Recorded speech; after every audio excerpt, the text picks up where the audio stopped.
जय श्री राम जी। आप सभी भक्तों का आज की कथा में हार्दिक स्वागत है। भगवान श्री राम माता सीता और लक्ष्मण जी सहित आपके हृदय में वास करें और आपकी समस्त मनोकामनाओं को पूर्ण करें।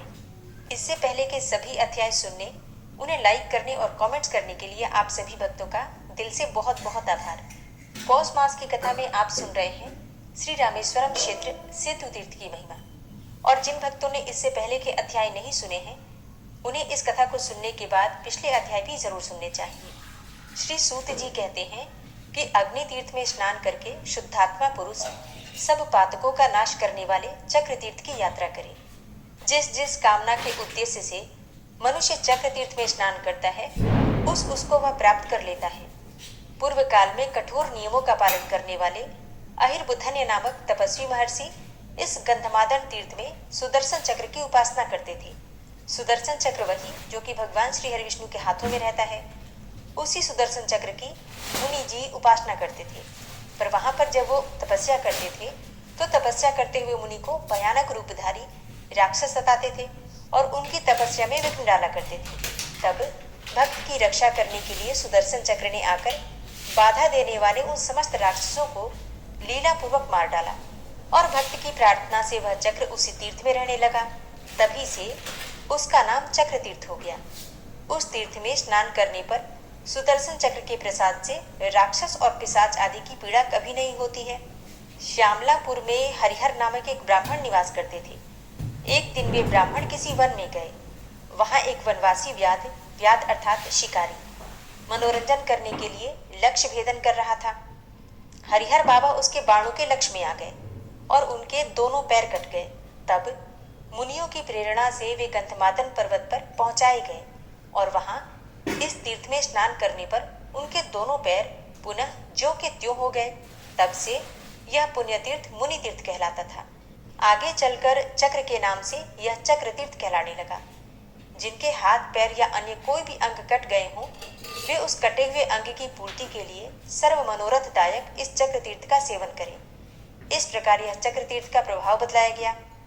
चक्र तीर्थ में स्नान करके मनुष्य शिव तीर्थ को जाए, जहां स्नान करने से कोटि कोटि महापातक नष्ट हो जाते हैं।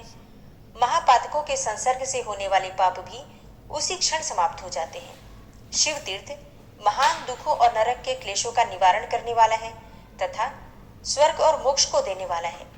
शिव तीर्थ में स्नान करने के पश्चात अपने पाप समुदाय की शांति के लिए शंख तीर्थ की यात्रा करें, जिसमें स्नान करने मात्र से कृतज्ञ पुरुष भी पाप मुक्त हो जाता है। पूर्व काल में गंधमादन पर्वत पर शंख नामक मुनि निवास करते थे। वे एकाग्र चित्त होकर भगवान विष्णु का ध्यान करते हुए तपस्या में लीन रहा करते थे।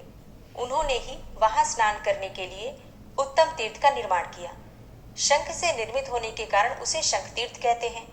उसमें स्नान करने से माता पिता तथा गुरु से द्रोह करने का जो पाप होता है और अन्य कई प्रकार के कृतज्ञता से भी मुक्ति मिल जाती है। इस कारण कृतज्ञ मनुष्यों को इस तीर्थ का सेवन अवश्य करना चाहिए। जो माता पिता का पालन नहीं करते और गुरु दक्षिणा नहीं देते, वह कृतज्ञता को प्राप्त होते हैं। स्वयं ही चिता में जल मरना उसका प्रायश्चित है, परंतु इस शंख तीर्थ में स्नान मात्र से ही उस कृतज्ञता का भी प्रायश्चित हो जाता है। शंख तीर्थ में स्नान करके मनुष्य क्रमशः गंगा, यमुना और गया आदि तीर्थों की यात्रा करें। ये तीनों तीर्थ मनुष्यों के महापातकों का नाश करने वाले परम पवित्र हैं और समस्त लोकों में प्रसिद्ध हैं। इनके द्वारा समस्त विघ्नों तथा रोगों का निवारण हो जाता है। ये तीर्थ अज्ञान का नाश और ज्ञान प्रदान करने वाले हैं। पूर्व काल में महाराज जानश्रुति ने इन्हीं तीर्थों में स्नान करके द्विज श्रेष्ठ ऋक्व से उत्तम ज्ञान प्राप्त किया था। महर्षि ऋक्व पहले गंधमादन पर्वत पर रहकर अत्यंत दुष्कर तपस्या करते थे। वे जन्म से ही पंगु थे, अतः गंधमादन पर्वत पर जो तीर्थ हैं, वे उन्हीं की यात्रा करते थे। क्योंकि वे सब समीपवर्ती थे, पैदल न चल सकने के कारण वे गाड़ी से ही उन तीर्थों में जाते थे। इसलिए गाड़ी वाले ऋक्व के नाम से उनकी प्रसिद्धि हुई। उन्होंने तपस्या करके अपने शरीर को सुखा डाला था। उनके उस शरीर में खाज हो गई थी, जिसे वे दिन रात खुजलाते रहते थे। फिर भी उन्होंने तपस्या नहीं छोड़ी। एक दिन उनके मन में ऐसा विचार हुआ कि मैं गंगा, यमुना और गया इन तीनों पवित्र तीर्थों में स्नान करूं, परंतु मैं तो जन्म से ही पंगु हूं, अतः मेरे लिए वहां का स्नान दुर्लभ है। गाड़ी से इतनी दूर की यात्रा नहीं की जा सकती। तब इस समय मैं क्या करूं? इस प्रकार तर्क वितर्क करते हुए महाबुद्धिमान रैक्व ने तीनों तीर्थों में स्नान करने के संबंध में अपने कर्तव्य का निश्चय किया। उन्होंने सोचा कि मेरा तपोबल दुर्धर्ष एवं असह्य है, उसी के द्वारा मैं यहाँ उक्त तीर्थों का आवाहन करूंगा। मन ही मन ऐसा निश्चय करके वे पूर्वाभिमुख होकर बैठे। मन इंद्रियों को संयम में रखकर 3 बार आचमन किया और एक क्षण ध्यान में लगे रहे। तब उनके मंत्र के प्रभाव से महानदी यमुना, गंगा और पापनाशनी गया तीनों भूमि फोड़कर सहसा पाताल से प्रकट हुई और मानव शरीर धारण करके गाड़ी वाले रैक्व के समीप आकर उन्हें प्रसन्न करती हुई प्रसन्नता पूर्वक बोली, हे रैक्व, तुम्हारा कल्याण हो। इस ध्यान से निवृत्त हो। तुम्हारे मंत्र से आकृष्ट होकर हम तीनों यहाँ उपस्थित हुई हैं। उनका यह वचन सुनकर महामुनि रैक्व ध्यान से निवृत्त हुए और उन्हें अपने सामने उपस्थित देखा। तब उन्होंने उन तीनों का पूजन करके कहा, हे यमुने, हे देवी गंगे और हे पापनाशनी गए, तुम तीनों गंधमादन पर्वत पर वही निवास करो जहां भूमि फोड़कर प्रकट हुई हो। वे स्थान तुम्हारे नाम से पवित्र हो जाएं। तब वे तीनों देवियां तथास्तु कहकर सहसा अंतर्ध्यान हो गई। तब से ये तीनों तीर्थ भूतल में मनुष्यों द्वारा उन्हीं के नाम से पुकारे जाते हैं। जहां भूमि फोड़कर यमुना निकली उसी स्थान को लोग यमुना तीर्थ कहते हैं और जहां पृथ्वी के छिद्र से सहसा गंगा का प्रादुर्भाव हुआ वह स्थान लोक में पापनाशक गंगा तीर्थ के नाम से विख्यात हुआ और जहां गया का प्रादुर्भाव हुआ वह भूमि विवर गया तीर्थ कहलाता है। इस प्रकार वे तीनों तीर्थ बड़े पवित्र हैं। जो मनुष्य इन उत्तम तीर्थों में स्नान करते हैं उनके अज्ञान का नाश और ज्ञान का उदय होता है। रैक्व मुनि अपने मंत्रों द्वारा आकर्षित किए हुए उन तीनों तीर्थों में स्नान करते हुए समय व्यतीत करने लगे। इसी समय महाराज जानश्रुति इसी भूतल पर राज्य करते थे। वे राजर्षि पुत्र के पौत्र थे और एकमात्र धर्म के आचरण में ही संलग्न रहते थे। याचकों को श्रद्धा पूर्वक अन्न आदि देते थे, अतः मुनि लोग उन्हें लोक में श्रद्धादेय कहते थे। भूखे याचकों की तृप्ति के लिए उस अन्न धन संपन्न राजा के यहाँ नाना प्रकार के वचन कहे जाते थे। इसलिए सब याचकों ने उनका नाम बहुवाक्य रख दिया था। जनश्रुत के पुत्र महाबली जानश्रुति को अतिथि बहुत प्रिय थे, इसलिए वे बहुत दान करने के कारण बहुदाई के नाम से भी प्रसिद्ध हुए। नगरों में, राज्यों में और गांवों में और जंगलों में, चौराहों पर तथा सभी बड़े बड़े मार्गों में उनकी ओर से खाने पीने की बहुत सारी सामग्री प्रस्तुत रहती थी। अतिथियों की तृप्ति के लिए वे अन्न, पान, दाल, साग आदि उत्तम भोजन की व्यवस्था रखते थे। उस पौत्रायण राजा के गुणों से महाभाग देवर्षि बहुत संतुष्ट हुए। उन सबके मन में राजा के ऊपर कृपा करने की इच्छा हुई। एक दिन राजा जानश्रुति गर्मी की रात में अपने महल के भीतर खिड़की के पास सो रहे थे। उसी समय देवर्षि गण हंस का रूप धारण करके एक पंक्ति में आकाश मार्ग से उड़ते हुए आए और राजा के ऊपर होकर जाने लगे। उस समय बड़े वेग से उड़ते हुए एक हंस ने आगे जाने वाले हंस को संबोधित करके राजा को सुनाते हुए उपहास पूर्वक कहा, भल्लाक्ष, अरे ओ भल्लाक्ष, क्या आगे आगे जाता हुआ तू अंधों की नाई देखता नहीं है कि आगे पूजनीय राजा जानश्रुति विराजमान है। यदि तू उन राजर्षि को लांघ कर ऊपर जाएगा तो उनका तेज इस समय तुझे जलाकर भस्म कर डालेगा। ऐसा कहते हुए उस हंस को आगे जाने वाले हंस ने उत्तर दिया, अहो, तुम तो बड़े ज्ञानी हो, विद्वानों के द्वारा भी प्रशंसनीय हो, तथापि इस तुच्छ मनुष्य की इतनी प्रशंसा क्यों करते हो? ये धर्मों के रहस्य को नहीं जानता, जैसा कि ब्राह्मणों में श्रेष्ठ गाड़ी वाले रैक्व मुनि जानते हैं। इस राजा का तेज उनके समान नहीं है। रैक्व की पुण्य राशियों की इयत्ता अर्थात संख्या नहीं हो सकती। पृथ्वी के धूलिकण गिने जा सकते हैं, आकाश के नक्षत्र भी गणना में आ सकते हैं, परंतु रैक्व मुनि के महामेरु सदृश पुण्य पुंजों की गणना नहीं की जा सकती। राजा जानश्रुति में तो वैसा धर्म ही नहीं है, फिर वह ज्ञान वैभव कहाँ से हो सकता है? अतः इस तुच्छ मनुष्य की चर्चा छोड़कर उसी गाड़ी वाले रैक्व मुनि की प्रशंसा करो। उन्होंने जन्म से पंगु होकर भी स्नान करने की इच्छा से मंत्र द्वारा यमुना, गंगा और गया को भी अपने आश्रम के समीप बुला लिया है। आगे जाने वाला हंस जब ऐसा कहकर चुप हो गया तब वे हंस रूपधारी देवर्षि पुनः ब्रह्मलोक को चले गए।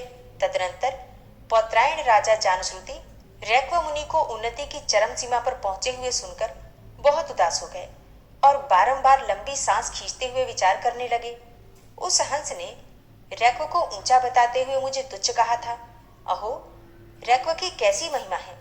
अब मैं संसार तथा समूचे राज्य को छोड़कर गाड़ी वाले महात्मा रैक्व की शरण में जाता हूँ। वे कृपानिधान मुनि अपनी शरण में आए हुए मुझे अपनाकर आत्मज्ञान का उपदेश देंगे।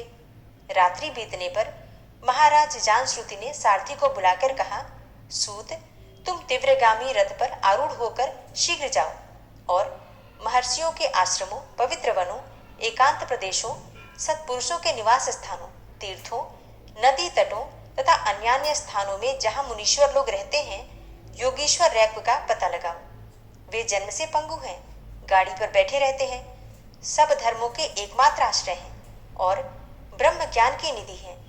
मेरी प्रसन्नता के लिए उनका शीघ्र अन्वेषण करके पुनः मेरे पास लौट आओ। राजा की बात सुनकर सारथी ने कहा, बहुत अच्छा, और फिर वह वेगवान रथ पर बैठकर नगर से बाहर निकल गया। उसने ब्रह्म ज्ञानी रैक्व मुनि की सर्वत्र खोज की। अनेकों स्थानों में ढूंढने के पश्चात वह क्रमशः महर्षियों से भरे हुए गंधमादन पर्वत पर गया, जहां खोजते खोजते उसने मुनीश्वर रैक्व को देखा, जो गाड़ी पर बैठकर अपनी खाज खुजला रहे थे। वे कला रहित अद्वैत ब्रह्म के चिंतन में संलग्न थे। गाड़ी सहित उस महामुनि को देखकर सारथी ने पहचान लिया कि यही रैक्व है।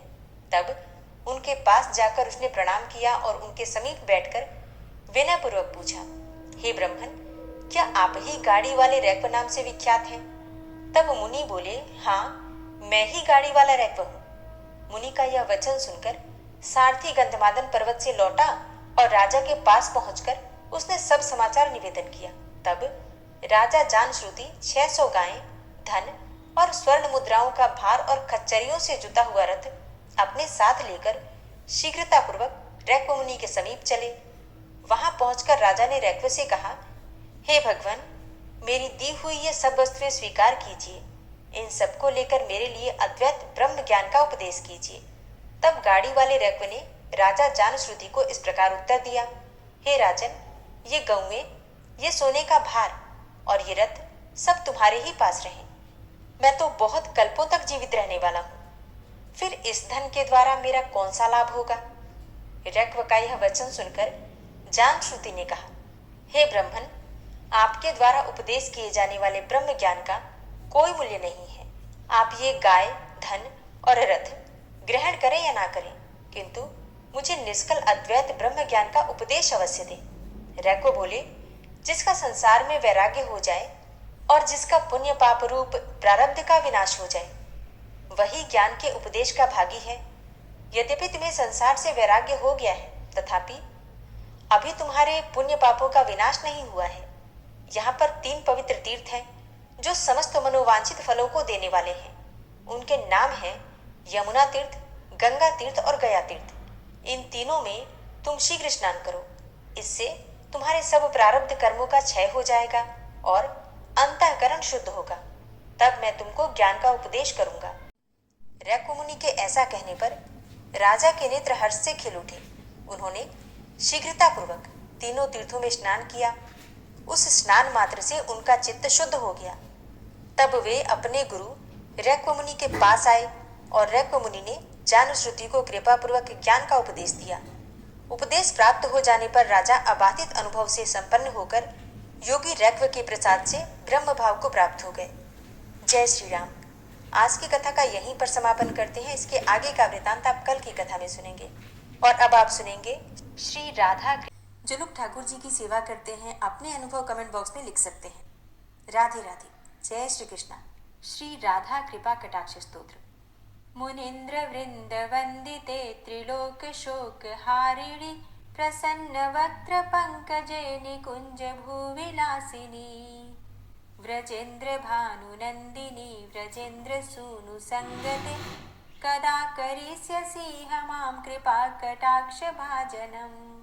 अशोक वृक्ष वल्लरी वितान मंडप स्थिते प्रवाल बाल पल्लव प्रभारुणांध्रि कोमले वराभय स्फुरत्करे प्रभूत संपदालये कदा करिष्यसि मां कृपाकटाक्षभाजनम् अनङ्गरङ्गमङ्गलं प्रसङ्गभङ्गुरं भ्रुवां सविभ्रमं ससम्भ्रमं दृगन्तबाणपातने निरन्तरं वशीकृतप्रतीतनन्दनन्दने कदा करिष्यसि मां कृपाकटाक्षभाजनम् तडित्सुवर्णचम्पकप्रदीप्तगौरविग्रहे मुखप्रभापरास्तकोटिसारदेन्दुमण्डले विचित्रचित्रसञ्चरच्चकोरशावलोचने कदा करिष्यसि मां कृपाकटाक्षभाजनम्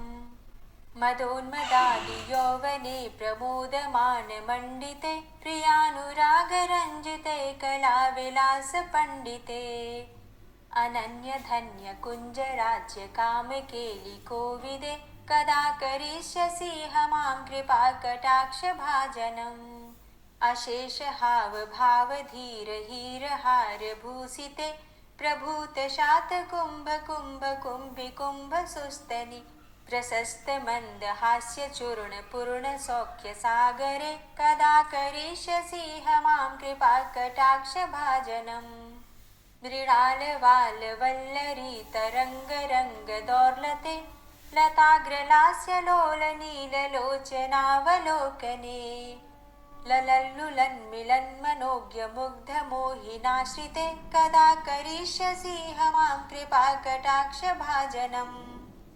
सुवर्णमल्लिकाञ्चितत्रिरेखकम्बुकण्ठगे त्रिसूत्रमङ्गलीगुणत्रिरत्नदीप्तिदीधिते सलोलनीलकुन्तलप्रसूनगुच्छगुम्फिते कदा करिष्यसि मां कृपाकटाक्षभाजनम् नितम्बबिम्बलम्बमानपुष्पमेखलागुणे प्रशस्तरत्नकिङ्किणीकलापमध्यमञ्जुले करीन्द्रशुण्डदण्डिकावरोहशोभगोरुके कदा करिष्यसि मां कृपाकटाक्षभाजनम् अनेकमन्त्रनादमञ्जुनूपुरारवस्खलत् समाजराजहंसवंश निक्वणाति गौरवे विलोलहेमवल्लरी विडम्बिचारुचङ्क्रमे कदा करिष्यसि मां कृपाकटाक्षभाजनम् अनन्तकोटिविष्णुलोकनम्रपद्मजार्चिते हिमाद्रिजापुलोमजा विरिञ्चिजावरप्रदे अपारसिद्धिरिद्धिदिग्धसत्पदाङ्गुलीनखे कदा करिष्यसि मां कृपाकटाक्षभाजनम् मखेश्वरी क्रियेश्वरी स्वधेश्वरी सुरेश्वरी त्रिवेदभारतीश्वरी प्रमाणशासनेश्वरी रमेश्वरी क्षमेश्वरी प्रमोदकाननेश्वरी व्रजेश्वरी व्रजाधिपे श्रीराधिके नमोऽस्तु ते इतीममद्भुतं स्तवं निशम्य भानुनन्दिनी करोतु सन्ततं जनं कृपाकटाक्षभाजनम् भवेत्तदैव सञ्चितत्रिरूपकर्मनाशनं लभेत्तदा ब्रजेन्द्रसूनुमण्डलप्रवेशनम् जय जय श्री राधे जय जय श्री राधे। विश्वं विश्वरूपचत्कारो भूतभव्य भवत्प्रभु भूतकृत भूतभृद्भावो भूतात्मा भूतवाहन भूतात्मा परमात्मा च मुक्तानां परमागति अव्ययः पुरुषः साक्षी क्षेत्रज्ञो अक्षर एव च योगो योगविदां नेता प्रधानपुरुषेश्वरः नारसिंहवपुः श्रीमान् केशवः पुरुषोत्तमः सर्वः शर्वः शिवस्थाणुर्भूतादिर्निधिर्व्ययः सम्भवो भावनो भर्ता प्रभवः प्रभुरीश्वरः स्वयंभू शम्भुरादित्यः पुष्कराक्षो महास्वनः अनादिनिधनो धाता विधाता धातुरुत्तमः अप्रमेयो ऋषिकेश पद्मनाभो अमरप्रभु विश्वकर्मा मनुस्त्वस्तास्थविष्ठस्थविरोधुवः अग्राह्यः शाश्वतः कृष्णो लोहिताक्षः प्रदर्दनः प्रभूतस्त्रिककुब्धाम पवित्रं मङ्गलं परम् ईशानः प्राणदः प्राणो ज्येष्ठः श्रेष्ठः प्रजापति हिरण्यगर्भो भूगर्भो माधवो मधुसूदनः ईश्वरो विक्रमी धन्वी मेधावी विक्रमः क्रमः अनुत्तमो दुराधर्षः कृतज्ञः कृतिरात्मवान् सुरेशः शरणं शर्म विश्वरेताः प्रजाभव अह संवत्सरो व्यालः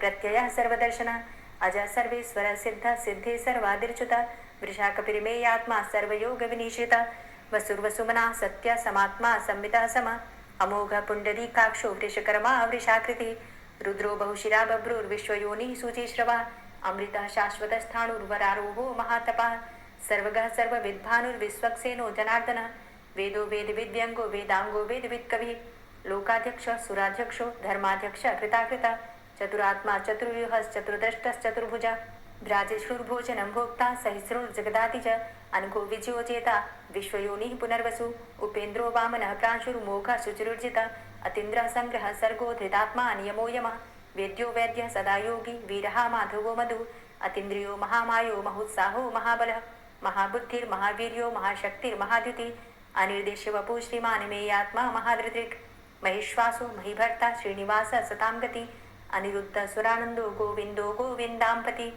मरीचिर्दमनो हंस सुपर्णो भुजगोत्तम हिरण्यनाभ सुतपा पद्मनाभ प्रजापति अमृत्यु सर्वदिक्सिंह संधाता संधिमान स्थिर अजो दूर्मर्षण शास्ता विश्रुतात्मा सुरारिहा गुरुर्गुर्तमोधाम सत्य सत्य पराक्रम निमिषो अनिमिषो श्रग्वी वाचस्पतिरुदारथि अग्रणिर्ग्रामणी श्रीमान् न्यायो नेता समीरण सहस्रमूर्धा विश्वात्मा सहस्राक्ष सहस्रपात आवर्तनो निवृत्तात्मा संवृतः संप्रवर्धन असंवर्तको वह निर्निलोधरणीधरः सुप्रसादः प्रसन्नात्मा विश्वदृक् विशुभुग् विभु सत्कर्ता सत्कृतः साधु जहनुर्नारायणो नरः असंख्येयो अप्रमेयात्मा विशिष्टशिष्टकृच्छुवि सिद्धार्थ सिद्धसंकल्प सिद्धिदः सिद्धिसाधनः वृषाहि वृषभो विष्णुर्विष्पर्वा वृषोदरः वर्धनो वर्धमानश्च विविक्तः श्रुतिसागरः सुभुजो दूर्धरो वाग्मी महेन्द्रो वसुदो वसु नैकरूपो बृहद्रूप शुभिविष्टः प्रकाशनः ओजस्तेजो द्युतिधरः प्रकाशात्मा प्रतापनः रिद्धस्तष्टाक्षरो मन्त्रश्चन्द्रांशुर्भास्करद्युतिः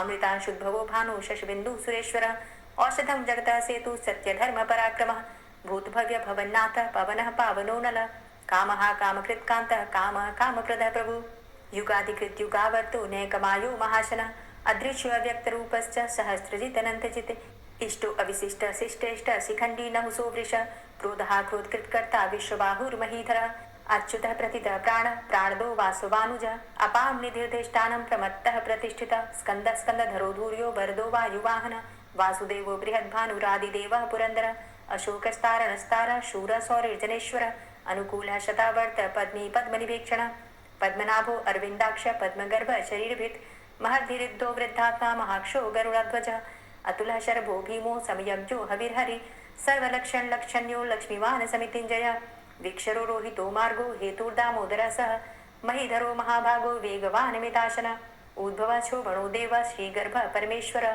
करणं कारणं कर्ता विकर्ता गहनो गुहः व्यवसायो व्यवस्थान संस्थान स्थानदो ध्रुव परर्थी परमस्पस्तुष्ट पुष्ट सुभेक्षण रामो विरामो विरजो मार्गो नेयो नयोनयः वीर शक्तिमतां श्रेष्ठो धर्मो धर्मविदुत्तम वैकुण्ठ पुरुष प्राणदः प्रणवः पृथु हिरण्यगर्भ शत्रुघ्नो व्याप्तो वायुरुधोक्षजः ऋतु सुदर्शनः कालः परमेष्ठी परिग्रह उग्र संवत्सरो दक्षो विश्रामो विश्वदक्षिणः विस्तार स्थावर स्थाणु प्रमाणं बीजमव्ययम् अर्थो अनर्थो महाकोशो महाभोगो महाधनः अनिर्विण्ण स्थविष्टभू धर्मयुपो महामख नक्षत्रनेमिर नक्षत्री क्षमा क्षामः समीहन यज्ञ इज्यो महेज्यश्च ततु सत्रं सतां गति सर्वदर्शी विमुक्तात्मा सर्वज्ञो ज्ञानमुत्तमं सुव्रतः सुमुखः सुष्मा सुघोषः सुखदः सुहृतः मनोहरो जित्क्रोधो वीरबाहुर्विदारणः स्वापनः स्ववसो व्यापी नैकात्मा नैककर्मकृत् वत्सरो वत्सलो वत्सी रत्नगर्भो धनेश्वरः धर्मगुप्त धर्मकृद्धर्मी सदसक्षरमक्षरम् अविज्ञाता सहस्रांशुर्विधाता कृतलक्षणः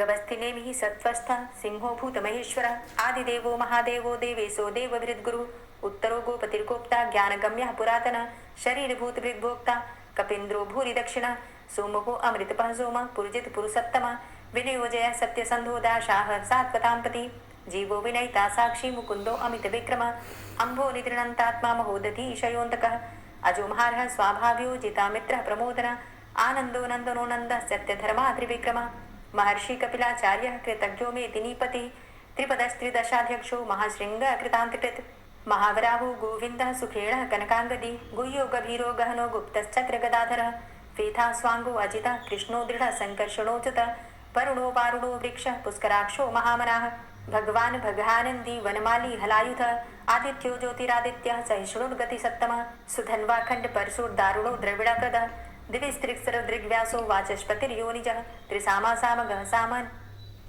धन्वाखण्ड परशुर्दारुणो द्रविडप्रदः दिविस्त्रिक्सरदृग्व्यासो वाचस्पतिर्योनिजः त्रिसामा सामगः साम निर्वाणं भेषजं भिषक् संन्यासकृच्छमः शान्तो निष्ठा शान्तिः परायणं शुभांगः शान्तिदः स्रष्टा कुमुदः कुवलेशय गोहितो गोपतिर्गोप्ता वृषभाक्षो वृषप्रिया अनिवर्ति निवृतात्मा संचेता चेमकृच्छिव श्रीवत्सवक्षा श्रीवास श्रीपति श्रीमतांबर श्रीधर श्रीश श्रीनिवास श्रीनिधि श्रीविभावन श्रीधर श्रीकर श्रेय श्रीमान लोकत्रयाश्रय स्वक्ष स्वंग शतानंदो नंदिर्ज्योतिर्गणेश्वर विजितात्मा विधेयात्मा सत्कीर्तिश्छिन्न संशय उदीर्ण सर्वतक्षसुर निश शाश्वत स्थिर भूषयो भूषणो भूतिर्विशोक शोकनाशन अर्चिष्मान अर्चिता कुंभो विशुद्धात्मा विशोधन अनिरुद्धो अप्रतिरथ प्रद्युम्नो अमित विक्रम कालिनेमि निहावीर शौरी सूर्जनेश्वर त्रिलोकात्मा त्रिलोकेशः केशवः केशिहारी कामदेवः कामपालः कामीकान्तः कृतागमः अनिर्देशव पुर्विष्णुर्वीरो अनन्तो धनञ्जयः ब्रह्मण्यो ब्रह्मकृद् ब्रह्म ब्रह्म ब्रह्म विवर्धन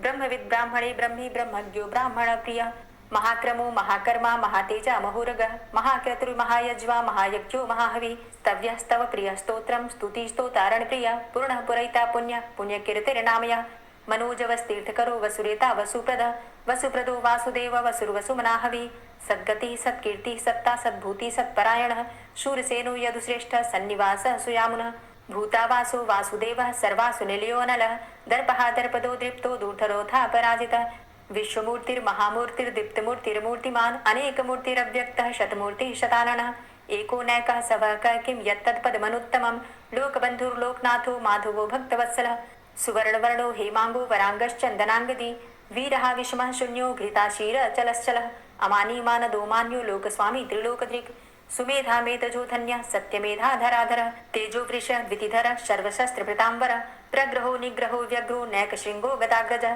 चतुर्मूर्तिश्चतुर्बाहुश्चतुर्व्यूहश्चतुर्गति चतुरात्मा चतुर्भावश्चतुर्वेद विदेकपात समावर्तो अनिवृतात्मा दुर्जयो दुरतिक्रम दुर्लभो दुर्गमो दुर्गो दुरावासो दुरारिहा शुभांगो लोक सारंग सुतंतुस्तंतु वर्धन इंद्रकर्मा महाकर्मा कृतकर्मा कृतागम उद्भव सुंदर सुंदो रत्ननाभ सुलोचन अर्को वाजसन श्रृंगी जयंत सर्वविजयी सुवर्ण बिंदु रक्षोभ्य सर्वभागीश्वरेश्वर महाहृदो महागर्तो महाभूतो महानिधि कुमुदः कुंदरः कुंदः पर्जन्यः पावनो नीलः अमृताशो अमृतवपुः सर्वज्ञः सर्वतोमुखः सुलभः सुव्रतः सिद्धः शत्रुजित् शत्रुतापनः न्यग्रोधो दुम्बरो अस्वस्थश्चाणुरान्ध्रनिषूदनः सहस्रार्चिः सप्तजिह्वः सप्तैधा सप्तवाहनः अमूर्तिरणघो अचिन्त्यो भयकृद् भयनाशनः अणुर्बृहत्कृशः स्थूलो गुणभृन्निर्गुणो महान् अधृतः स्वधृतः स्वास्य प्राग्वंशो वंशवर्धनः भारभृति कथितो योगी योगी स सर्वकामद आश्रम श्रमण छाम सुपर्णो वायुवाहन धनुर्धरो धनुर्वेदो दंडोदमयितादम अपराजितः सर्वसहो नियंता नियमो यमः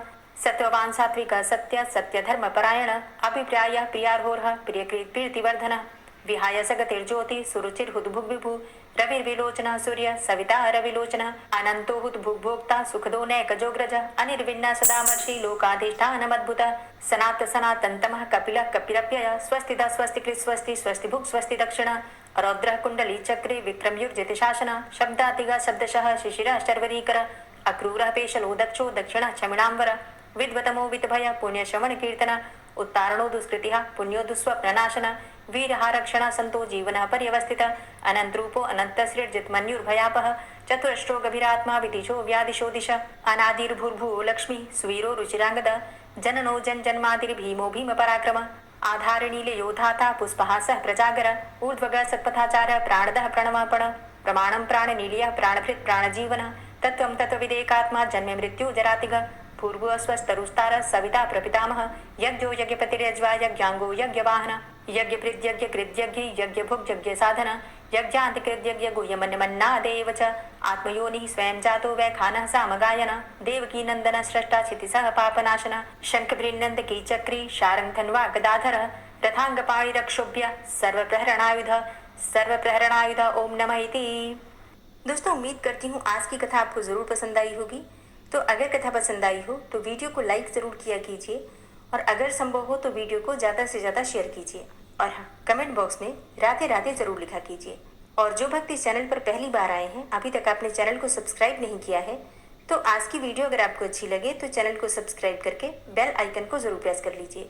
इससे ये होगा कि इस चैनल पर जो भी नई वीडियो अपलोड होंगी उनकी नोटिफिकेशन आपको सही समय पर प्राप्त होगी। मिलती हूँ मैं आपसे अगली वीडियो में, तब तक के लिए जय श्री राधे।